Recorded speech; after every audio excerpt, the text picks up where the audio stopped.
ค่ะกราบสวัสดีอีฟซีทั้งช่องของสงกรานต์นะคะมื้อนี้จะพามาขอจุดปูจุดธูปขอขอแนวทางจากปูที่อยู่เฮียนอยู่ซ่านมื้อนี้เป็นวันเข้าพรรษาเนาะค่ะพี่น้องก็เลยจะมาขอปูนะคะ ขอจุดธูปขอเสียงทายธูปกับปูอีกนะคะ เพราะว่าจุดมือนั่นไปเข่าตำล่าวค่ะพี่น้อง595เนาะมาจุดเทียสองเพราะว่าFCเพิ่นให้จุดขอสาธุเด้อปู่เอ้ยให้เข่าอีกเด้อนี่ค่ะจุดแล้วนะคะพี่น้องจุดในคืนวันพระในวันเข้าพรรษาเด้อค่ะจุดมือนั่นพี่น้องนั่นหันไปเห็น427บ่แต่ว่ามันอาจจะเป็น421เด้อพี่น้องเห็นบ่ค่ะเพราะว่ามือนั่นแอดได้เว้าอยู่เนาะพี่น้องว่ามันคล้ายเลข7แต่ว่ามันบ่แม่นมันอาจจะเป็น1แม่พี่น้องอาจจะเป็น421มันออก214แม่นบ่พี่น้องขอตำล่าวดิมื้อนั้นก็เลยมาออกไทยเพราะว่าเลข7มันก็เป็นตัวเดียวกันกับเลข1เนาะมันเป็นตัวเดียวกันกับเลข1อยู่แล้วแม่พี่น้องมื้อนั้นแหละเบิ่งค่ะเฮามาลุ้นน้ำกันนะคะขอปูเด้อสาธุเด้อปูขอให้ออกมา3ตัวตรงๆคือมื้อนั้นแน่เถินคันแม่น7กับ1มันก็เป็นตัวเดียวกันเนาะค่ะ7กับ1เป็นตัวเดียวกันมันก็เข้า3ตัวโตดเลยค่ะพี่น้องแต่ขอเป็นตำลาวมาออกไทยในวันที่16กรกฎาคม69เนาะมาออกไทยนั่นล่ะค่ะเพิ่นลมแรงแงงอยู่นั่นล่ะเฮามารอลุ้นกันค่ะพี่น้องออกมาแล้วพี่น้องออกมาแล้วค่ะเบิ่งเห็นบ่ค่ะ6งาม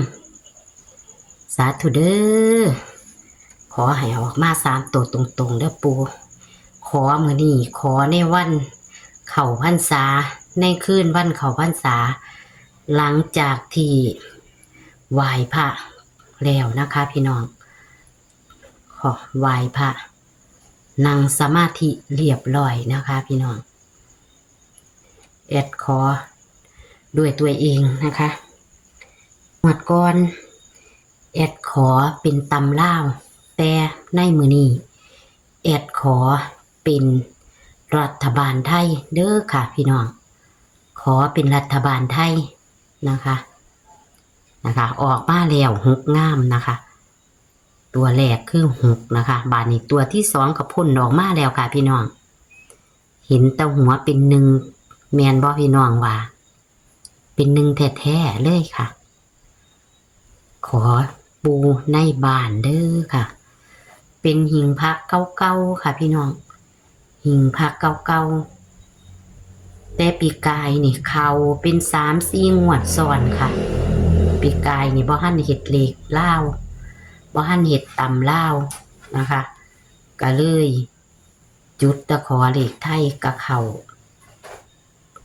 ติดเป็น3-4งวดซ้อนค่ะไหว้พระใหม่ๆค่ะไต่เทียนยังบ่ทันได้หมดไต่ธูปยังบ่ทันหมดอยู่ค่ะพี่น้อง ตัวที่สองออกมาแล้วขอให้เข้าตรงๆเด้อปู่เอ้ยขอให้ลูกหลานช่องของสงกรานต์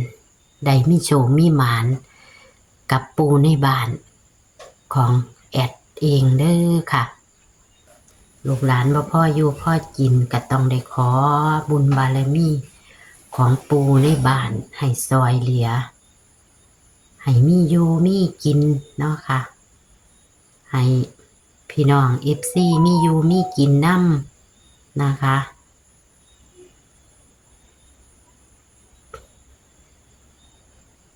เข้ามาเบิ่งก็ขอ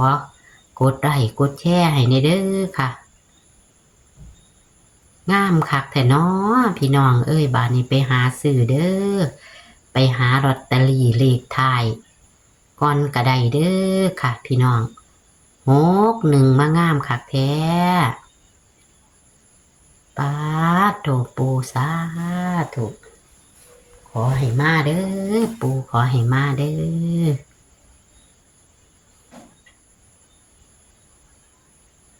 ขึ้นมางามคักเมืองเกิ่งเยอะ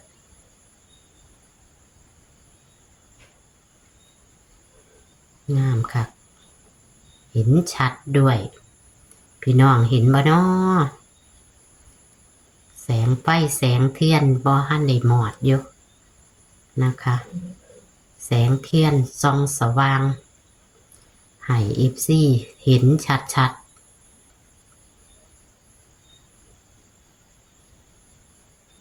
ขอตำล่าวก็ได้595ก็ออก421นี่มาออกเป็นเลขรัฐบาลไทย42เกตกับ1เป็นตัวเดียวกันเนาะมันก็แตก3ตัวโตดเลยค่ะวันที่16เพราะว่าเฮาขอวันที่14แม่งาม0เลยค่ะ0แท้ๆล่ะพี่น้องซื้อซับไปซับมาเอาเด้อพี่น้อง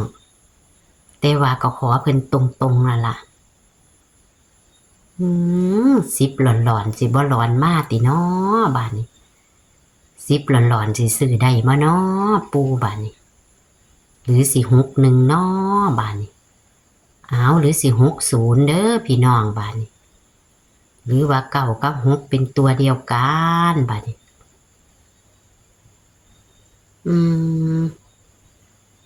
คือสิบ่เป็นเก้าอีกติเนาะเป็น0บ่พี่น้องว่า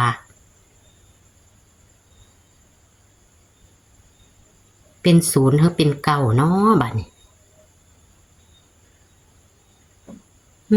บ่แม่นเป็น9ติพี่น้องบัดนี้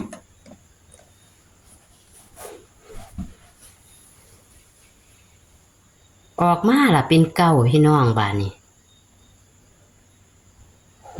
619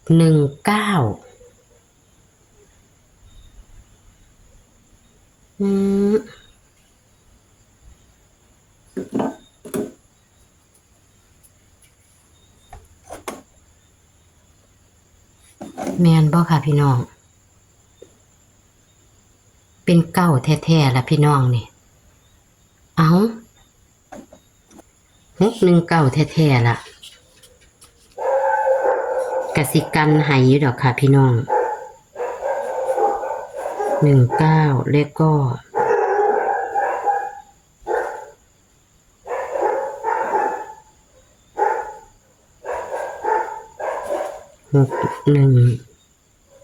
แล้วก็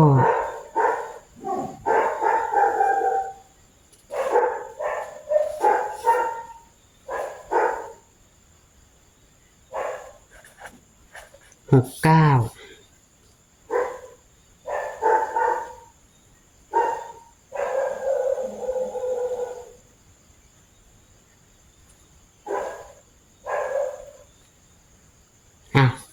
กันให้เป็น